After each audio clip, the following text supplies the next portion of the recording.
குற்ற உணர்ச்சி. உங்களது வாழ்வில் ஏதாவது எதிர்மறையான காரியம் நடந்தால் உடனே நீங்கள், நான் அன்று கர்த்தருக்கு பிரியமில்லாத காரியங்களை, பாவங்களை செய்ததின் விளைவாகத்தான் இன்று அனுபவித்துக் கொண்டிருக்கிறேன் என்று எண்ணுகிறீர்களா? கர்த்தராகிய இயேசு கிறிஸ்து இந்த பகுதியின் மூலம் நிச்சயமாக உங்களுடன் இணைப்பட்டு உங்களுக்கு ஒரு மனத்தெளிவை தந்து சமாதானம் அருள்வார். மேலும் குற்ற மனசாட்சியிலிருந்தும் விடுதலை தருவார்.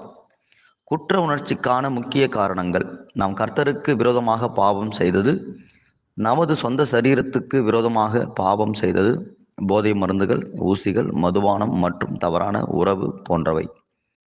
அப்பா அம்மாவிற்கு அல்லது ஏதேனும் உறவுகளுக்கு நம்பிக்கை துரோகம் செய்தது, வேலை ஸ்தலத்தில் சிலரை ஏமாற்றி ப்ரொமோஷன் பெற்றது. இப்படிப்பட்ட பல காரணங்களை காட்டி பிசாசானவன் நமக்குள் குற்ற மனசாட்சியை கொண்டு வருவான். அந்த சமயத்தில் நாம் மனத்தெளிவுள்ளவர்களாய் இருக்க வேண்டும். வேதாகமத்தில் குற்ற உணர்ச்சியை கையாண்டவர்கள். வேதாகமத்தில் யூதாஸ் காரியோத்து என்ற சீஷன் இயேசுவை 30 வெள்ளிக்காசுக்கு காட்டிக் கொடுத்து துரோகம் இழைத்தாலும் அவன் அச்செயலுக்காய் வருத்தப்பட்டதோடு தற்கொலை செய்து கொண்டு தன் உயிரையும் மாய்த்து கொண்டான். மத்தேயு 27:5. ஆனால் இதே சூழ்நிலையில் இயேசுவின் முக்கிய சீஷர்களில் ஒருவரான பேதுருவும் இயேசுவை மறுதலித்த சம்பவத்தை நீங்கள் அறிந்திருக்கக்கூடும்.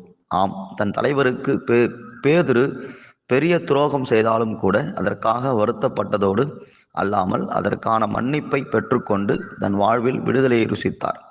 லூக்கா 22:62. குற்ற உணர்ச்சியை மேற்கொள்ள சில எளிய தீர்வுகள். மனம் திரும்புதல். உங்கள் பாவங்களை தேவனிடம் உண்மையாக ஒப்புக்கொண்டு மன்னிப்பு கேளுங்கள். 1 யோவான் 1:9. தேவனின் மன்னிப்பை ஏற்றுக்கொள்ளுங்கள். கிறிஸ்து மூலம் தேவன் அளிக்கும் மன்னிப்பின் வாக்குறுதியை நம்புங்கள். கிழக்குக்கும் மேற்குக்கும் எவ்வளவு தூரமோ அவ்வளவு தூரம் அவர் நம் குற்றங்களை நம்மை விட்டு அகற்றுகிறார் என்பதை நம்புங்கள். சங்கீதம் 103:12. உங்கள் மனதை புதுப்பிக்கவும். குற்ற உணர்வுகளை வேதம் கூறும் உண்மையால் மாற்றுங்கள். தேவனின் அன்பு, கிருபை மற்றும் மன்னிப்பை நினைவூட்டும் வேத வசனங்களை தியானியுங்கள். ஆவிக்குரியவர்களின் ஆதரவை தேடுங்கள். தங்களுடைய வழிகாட்டல் மற்றும் ஜபத்தின் மூலம் ஊக்கமளிக்கும் நம்பகமான கிறிஸ்தவ நண்பர், போதகர் அல்லது ஆலோசகருடன் உங்கள் மனதின் காரியங்களை பகிர்ந்து கொள்ளுங்கள். சுதந்திரமாக நடக்கவும். மன்னிக்கப்பட்ட பின் கிறிஸ்து இயேசு வழங்கும் சுதந்திரத்தை ஏற்றுக்கொள்ளுங்கள். விசுவாசத்தின் மூலம் நீங்கள் நீதிமான்களாக்கப்பட்டுள்ளீர்கள் என்பதை அறிந்து தேவனுக்கு கீழ்ப்படிந்து வாழுங்கள். ரோமர் 5:1.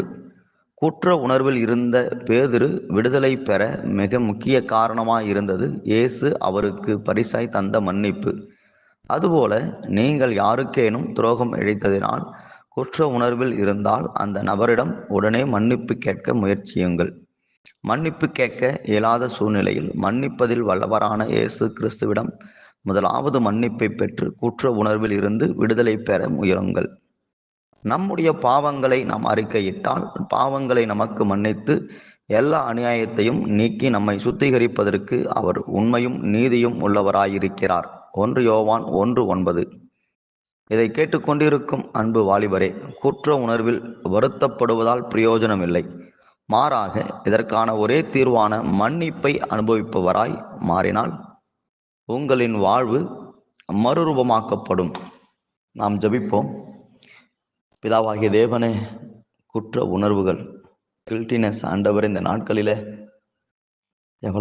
எத்தனையோ பேரை பாடுபடுத்தி கொண்டிருக்கிறதப்பா.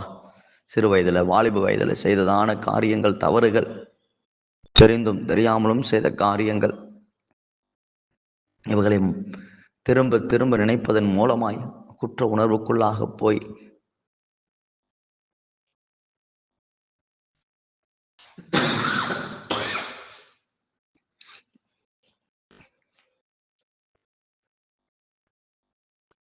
எழும்பவே முடியாதபடி எத்தனையோ பேர் சிக்கி தவிப்பதை பார்க்கிறோம் அப்பா.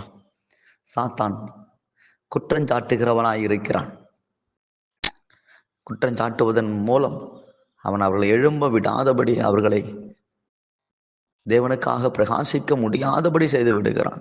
வேதத்தில் பார்க்கிறோம், சகோதரர்கள் மீது குற்றஞ்சாட்டுகிறவன் சாத்தான் என்று, வலு சர்ப்பம் என்று நாங்கள் பார்க்கிறோம். அப்பா, தேவன் குற்றஞ்சாட்டுகிறவல்ல, பாவத்தை கண்டித்து உணர்த்தி அதிலிருந்து அவர்களை விடுவித்து அவர்களை பரிசுத்தப்படுத்துகிற தேவனாய், நீதிமானாக பார்க்கிற தேவனாய், பரிசுத்தமுள்ளவர்களாய் பார்க்கிற தேவனாய் வேதம் சொல்லுகிறதப்பா.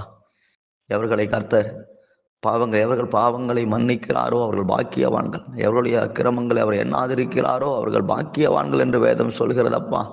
நீ பாவங்களை மன்னிக்கிறவர், பாவங்களை எண்ணாதிருக்கிற தேவனாக இருக்கிறீரப்பா.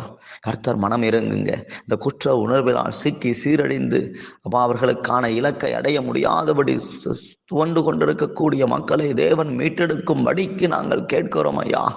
பாவ உணர்விலிருந்தும் குற்ற உணர்விலிருந்தும் ஆண்டவரே அவர்களை மீட்டெடுங்க. ஆண்டவரே, உங்க இயேசு கிறிஸ்துவின் ரத்தம் சகல பாவங்களையும் நீக்கி சுத்திகரிக்கும் என்ற வார்த்தையின்படி தேவனே ஜனங்களுடைய பாவங்களை, வாலிபர்களுடைய பாவங்களை, அப்பா ஏனப்பா ஊழியம் செய்கிற ஊழியர்களுடைய பாவங்களை கூட நீ மன்னித்து சுத்திகரித்து பரிசுத்தமாக்கும்படிக்கு நாங்கள் கேட்கிறோம் ஐயா. எப்படிப்பட்ட நிலையில் இருந்தாலும், எப்படிப்பட்ட பாவத்தை செய்திருந்தாலும் அதிலிருந்து விடுவிக்கிற அன்புள்ள தேவனாய், உண்மையுள்ள தேவனாக எங்கள் தேவன் இருக்கிறீர். கர்த்தர் மனமிறங்கி ஒரு சுத்திகரிப்பை அனுப்பும் ஐயா. கர்த்தர் மனமிறங்கி ஒரு விடுதலையை அனுப்பும் ஐயா. கர்த்தர் மனமிறங்கி அம்மா ஒரு ரட்சிப்பை நீர் கட்டளையிடும் ஐயா. கிறிஸ்து இயேசுவின் ரத்தம் கழுவி பரிசுத்தம் பண்ணட்டும் ஐயா. ஒரு மீட்பு உண்டாகட்டும் ஐயா. குற்றம் சாட்டுகிற சாத்தான் அவன் தாழ தள்ளப்பட்டு போவானாக. ஆண்டவரே, நீ நீதிமானாய் பார்க்கிறீர். ஆண்டவரே, நீர் ஆண்டவர் கிறிஸ்து இயேசுவுக்குள் ஒரு மனிதனை நீ நீதிமானாக பார்க்கிறீர், பரிசுத்தம் உள்ளவனாய் பார்க்கிறீர். அப்படிப்பட்ட பார்வை எங்களுக்கும் வரட்டும் ஆண்டவரே. இந்த குற்ற உணர்வை நாங்கள் கடிந்து கொள்ளுகிறோம். குற்ற உணர்வு எங்கள் யாமரை விட்டு விலகட்டும் என்று கேட்கிறோம் ஐயா. முக்கியமாய் குற்ற உணர்வால் சிக்கி எழும்பவே முடியாதபடி இனி எங்களுக்கு ஒரு வாய்ப்பே இல்லை, மறுவாழ்வே இல்லை என்று நிலையில் இருக்கக்கூடியவர்களை கர்த்தர் விடுவியும் ஆண்டவரே, விடுவியும் ஆண்டவரே. நீதிமான் 7 முறை ஆண்டவரை விழுந்தாலும் எழுந்திருப்பான் என்று வேதம் சொல்லுகிறது ஐயா.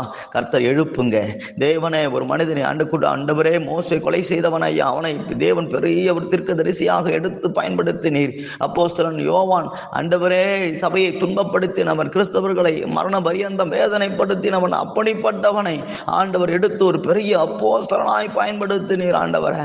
பேதுரு இயேசுவை மறுதலித்தவன், அப்படிப்பட்டவனை எடுத்து தேவன் ஒரு பெரிய ஒரு அப்போஸ்தலனாய் பயன்படுத்தினீர் ஆண்டவரே.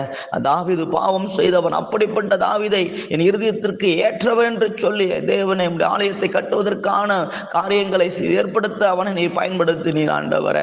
ஆண்டவரே, உம்முடைய இரக்கம் பெரிதப்பா. மனிதர்களுடைய பாவத்திற்கு முன்னால உம்முடைய இரக்கம் பெரிதப்பா, உம்முடைய அன்பு பெரிதப்பா.